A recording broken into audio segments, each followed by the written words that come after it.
చాలా పాజిటివ్‌గా పరిపాలన చేసుకుంటూ వెళ్తున్న తమిళనాడు ముఖ్యమంత్రి విజయ్ గత 4 రోజుల వ్యవధిలో తీసుకున్న 2 నిర్ణయాలు దేశవ్యాప్తంగా చర్చించుకోవడానికి, దేశవ్యాప్తంగా విమర్శలు, ట్రోలింగ్ ఎదుర్కోవడానికి కారణమయ్యాయి. ఎందుకు మరి ఇటువంటి నిర్ణయాలు తీసుకోవాల్సొచ్చిందో తెలియదు గానీ, లేటెస్ట్‌గా తీసుకున్న నిర్ణయం ఏంటి? ప్రతి ఎమ్మెల్యేకి ఒక కారు ఇవ్వాలి అని. కారిస్తే ఇంధనము డ్రైవర్ కావాలి కాబట్టి డ్రైవర్‌కు ఇంధన ఖర్చుల కోసం అని చెప్పి అదనంగా రూ. 75,000 ఇవ్వాలని. అండ్ ప్రతి ఎమ్మెల్యే ఒక అసిస్టెంట్‌ని నియమించుకోవడం కోసం రూ. 25,000 ఇవ్వాలని. వాళ్ళకి జీతాలు గాక, మిగిలిన అడిషనల్ ఖర్చులు గాక మళ్ళీ ఇవన్నీ ఎక్స్‌ట్రా. సో, ఎమ్మెల్యేలు ఏమైనా పేదవాళ్ళా? ఎమ్మెల్యేలు ఏమైనా డబ్బులు లేని వాళ్ళా? కారు కొనుక్కోలేని వాళ్ళా?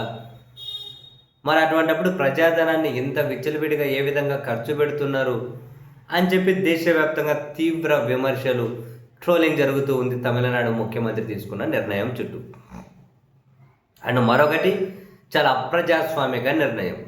ఈ నెల 14వ తేదీ విజయ్ తీసుకున్న నిర్ణయం, దాని మీద కాక్రోచ్ జనతా పార్టీ సీరియస్గా వార్నింగ్ ఇవ్వడం, డెడ్లైన్ విధించడం అండ్ దేశంలో విజయ్ తీసుకునే నిర్ణయం చుట్టూ పెద్ద ఎత్తున చర్చ జరిగింది.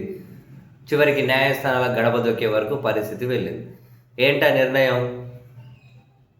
విద్యార్థులు కాలేజీల్లో, పాఠశాలలో చదువుకునే విద్యార్థులు ఉంటారు కదా, వాళ్ళు కాక్రోచ్ జనతా పార్టీ నిర్వహించే నిరసనల్లో కానీ, లేకుంటే వాళ్ళ కార్యక్రమాల్లో కానీ, కమ్యూనిస్టు పార్టీలు నిర్వహించే కార్యక్రమాల్లో కానీ పాల్గొనకుండా ఆయా విద్యాశాఖ, ఆయా పాఠశాలలో, ఉన్నత కాలేజీలు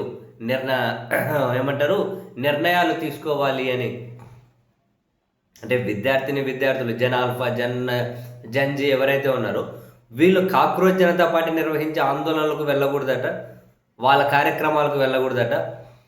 కమ్యూనిస్టు పార్టీలు చేసే కార్యక్రమాలకు వెళ్ళకూడదు అట. సో వాళ్ళని వెళ్ళనీయకుండా చేయడం కోసం మీరు ఏం చర్యలు తీసుకుంటున్నారో ఈ నెల 20వ తేదీలోగా చెప్పండి అని చెప్పి విజయ్ ప్రభుత్వం ఉత్తర్వులు జారీ చేసేసింది. సంబంధిత శాఖకు దాన్ని పంపించింది. దీని మీద కాక్రోచ్ జనతా పార్టీ తీవ్రంగా స్పందించింది. ఇది అప్రజాస్వామికం, చాలా బరితెగింపు నిర్ణయం. అసలు ప్రజాస్వామ్యబద్ధంగా విద్యార్థులకు, యువతకు వచ్చినటువంటి హక్కును విజయ్ ఎలా కాలరాస్తారు? దీని మీద కనుక పునరాలోచించుకోకపోతే, ఈ నిర్ణయాన్ని వెనక్కి తీసుకోకపోతే తమిళనాడు వేదికగా మరో ఉద్యమానికి శ్రీకారం చుడతాం. ఇంత అణచివేత నిర్ణయం ఏంటి అని చెప్పి తీవ్రంగా స్పందించారు. అండ్ తమిళనాడులో విజయ్ ప్రభుత్వం యాక్చువల్గా కమ్యూనిస్టు పార్టీల మద్దతుతోనే ఏర్పాటు జరిగింది. కమ్యూనిస్టు పార్టీలు కూడా దీన్ని తీవ్రంగా వ్యతిరేకించి, దేశవ్యాప్తంగా చాలామంది వ్యతిరేకించారు. ఎవరైనా వ్యతిరేకిస్తారు. కానీ తమిళనాడు బీజేపీ మాత్రం విజయ్కి మద్దతు ఇచ్చింది.